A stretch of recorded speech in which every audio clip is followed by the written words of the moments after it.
ক্রিকেটকে বলা হয় ভদ্রলোকের খেলা, অথচ এই ভদ্রলোকের খেলায়ও এবার অবশেষে রাজনৈতিক নামক এক অপশক্তি কালো থাবা বসিয়ে দিল।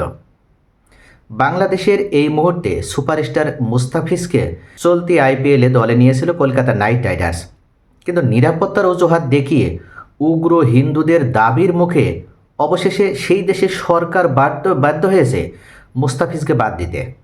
ভারতের ক্রিকেট বোর্ড এমন একটা নামকা ওয়াস্তে অজুহাত তারা দাঁড় করালো যে নিরাপত্তা ইস্যু তৈরি হয়েছে, মুস্তাফিজ খেলতে আসলে নাকি উগ্র হিন্দুরা মুস্তাফিজের জন্য যে কোনো সমস্যা তৈরি করতে পারে।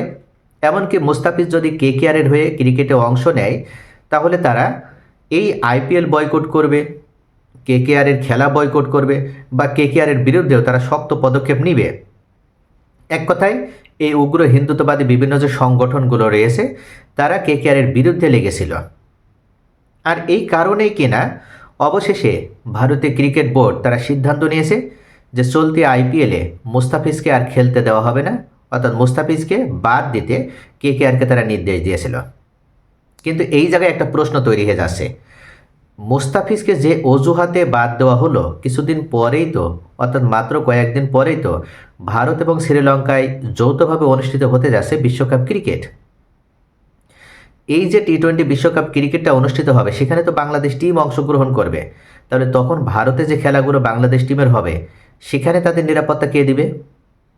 আর এই উগ্র হিন্দুগুলো তখন বাংলাদেশের সাথে তারা কোনো ধরনের কোনো এমন খারাপ আচরণ বা খারাপ ব্যবহার করতে পারে কিনা, বা বাংলাদেশ ক্রিকেট টিম যে সমস্ত টিম ম্যানেজমেন্ট সহ যারা থাকবে তাদের নিরাপত্তাজনিত কোনো সমস্যা তৈরি হবে কিনা, এটা নিয়ে তখন ভারতীয় ক্রিকেট বোর্ড বা ভারত সরকার কি নিশ্চয়তা দেবে বাংলাদেশকে?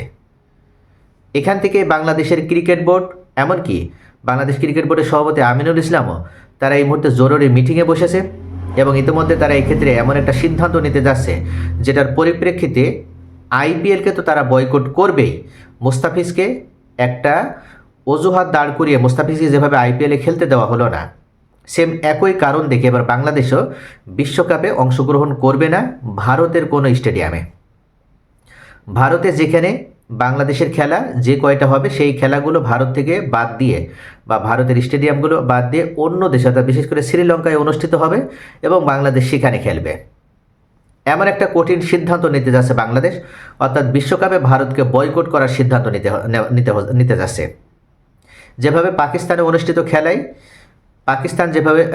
ভারত যেভাবে পাকিস্তানের ভেন্যুগুলো বাদ দিয়ে নিরপেক্ষ ভেন্যুতে খেলেছিল, সেম একইভাবে বাংলাদেশও এবার ভারতের যে ভেন্যুগুলো সেগুলো বাদ দিয়ে নিরপেক্ষ ভেন্যু হিসেবে শ্রীলঙ্কাতে খেলবে, এমন একটা দাবি করতে যাচ্ছে।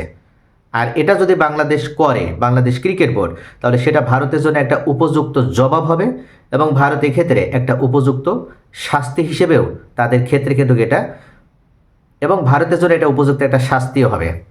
শুধু তাই নয়, ইতিমধ্যে আসিফ মাহমুদ ভুঁইয়াও তারাও উল্লেখ করে শুরু করেছে, তারাও কিন্তু এক্ষেত্রে বিবৃতি দেওয়া শুরু করেছে। তারা বলেছে যে সকল ক্রিকেট খেলুড়ে দেশগুলোর এক হয়ে ভারতকে উগ্র হিন্দুত্ববাদী রাষ্ট্র হিসেবে পরিচিত করার মাধ্যমে ভারতে যে কোনো বিশ্বকাপ আয়োজন বা বড় বড় আন্তর্জাতিক ইভেন্টগুলো আয়োজন থেকে ভারতকে অবশ্যই বয়কট করতে হবে। নিরাপত্তার অজুহাত দেখে তারা যদি একজন খেলোয়াড়ের নিরাপত্তা দিতে ব্যর্থ হয় তাহলে গোটা ক্রিকেট খেলোয়াড়ের যে দেশগুলো রয়েছে তাদের খেলোয়াড়দের নিরাপত্তা দিতেও তারা ব্যর্থ হবে। আর এমন উগ্র হিন্দুত্ববাদী দেশ হিসেবে ইন্ডিয়া যেহেতু নিজেকে একের পর এক তারা পরিচিতি করাছে, তাই ইন্ডিয়াতে কোনোভাবে কোনো দেশেরই আর খেলতে যাওয়া উচিত নয়। আর এই কারণে কিন্তু এবার ভারত ব্যাকফুটে চলে গেল এবং মুস্তাফিজ ইস্যুটাতে ভারত চরমভাবে পরাজিত হলো।